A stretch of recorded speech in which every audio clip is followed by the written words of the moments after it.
வணக்கம். நம்ம இன்னைக்கு இந்த வீடியோவில் காலிஃப்ளவர் பக்கோடா தான் பண்ண போகிறோம். ரொம்ப சூப்பராக ஈஸியாக பண்ணிடலாம். வாங்க எப்படி செய்யலான்னு சொல்லி பார்க்கலாம். காலிஃப்ளவர் பக்கோடா பண்ணுறதுக்கு ஒரு மீடியம் சைஸில் ஒரு காலிஃப்ளவர் வாங்கியிருக்கேன். அதை கட் பண்ணி சின்னதாக வச்சுருக்கேன். இதை இப்போ சுடு தண்ணியில் போட்டு எடுத்துடலாம். இப்போ நான் ஒரு பாத்திரத்தில் தண்ணி வச்சுருக்கேன். அது கொதிச்சிட்ருக்கு. அதில் கொஞ்சம் மஞ்சள்தூள் போட்டுடலாம். இதில் பூச்செல்லாம் இருக்கும், பூச்சி மருந்தும் அடிப்பாங்க. அதனால இதில் மஞ்சள்தூள் போட்டு கொதிக்க வச்சு நம்ம எடுத்துக்கலாம். அதான் நல்லாயிருக்கும். இதில் போட்டுடலாம். ஒரு 2 செகண்ட் போட்டால் போதும். கொஞ்சம் உப்பு சேர்த்துக்கலாம்.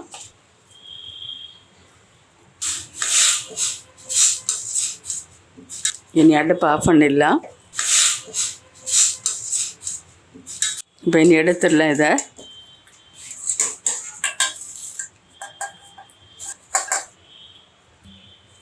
இப்போ இதில் பச்சை தண்ணி ஊற்றி இதை கழுவி எடுத்துடலாம். நல்லா வடிகட்டி எடுத்துகிட்டு வந்துடுறேன்.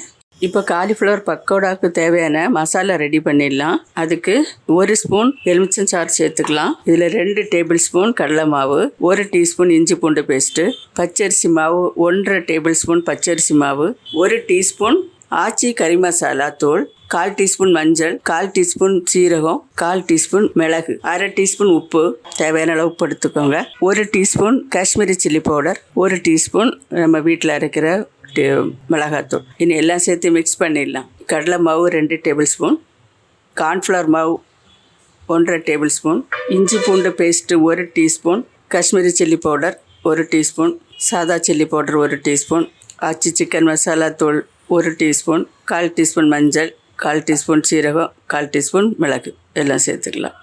1/2 டீஸ்பூன் உப்பு.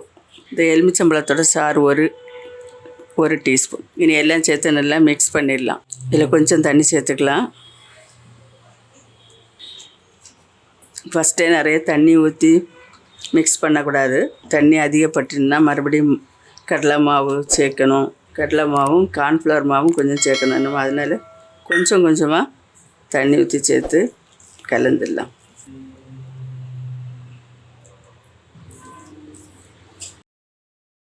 எல்லாம் கட்டி இல்லாமல் கரைச்சிடலாம். இப்போ நல்லா ரெடி பண்ணியாச்சு. இதை ஊற வைக்க வேண்டியது இருக்குது. அதனால் இதில் போட்டு காலிஃப்ளவர் இதில் போட்டுடலாம். நல்ல வடியை வச்சு இது மாதிரி எடுத்துருக்கேன். தண்ணி வடித்து இதை இதில் சேர்த்துடலாம். இப்போ நல்லா இதை மிக்ஸ் பண்ணி வச்சிடலாம்.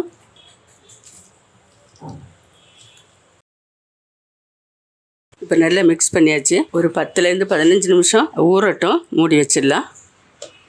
இப்போ ஃப்ரிட்ஜிலேருந்து எடுத்தாச்சு. இதை ஊறி இருக்குது. 15 நிமிஷம் வச்சு எடுத்துருக்கேன். இனி பொரிச்சிடலாம். இப்போ பாத்திரம் அடுப்பில் வச்சுருக்கிறேன். பொரிக்கிறதுக்கு எண்ணெய் சூடானதும் பொரிக்கலாம்.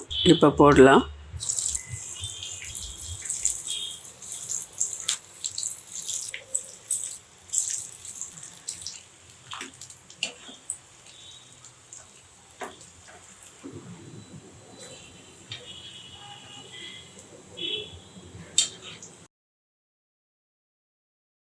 இனி எடுத்துடலாம்.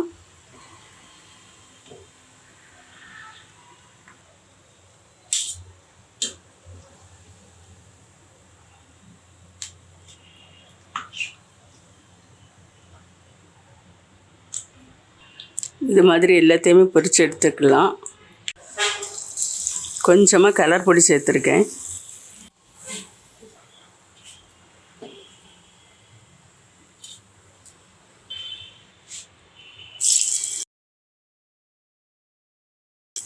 இப்போ இதை எடுத்துடலாம்.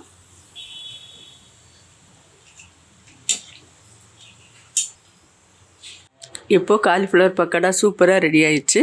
நீங்களும் வீட்டில் இது மாதிரி ட்ரை பண்ணுங்கள். மறக்காமல் லைக் பண்ணி ஷேர் பண்ணுங்கள், கமெண்ட் பண்ணுங்கள். மறுபடியும் ஒரு நல்ல ரெசிபியோட நான் உங்களை சந்திக்கிறேன். நன்றி. God bless you.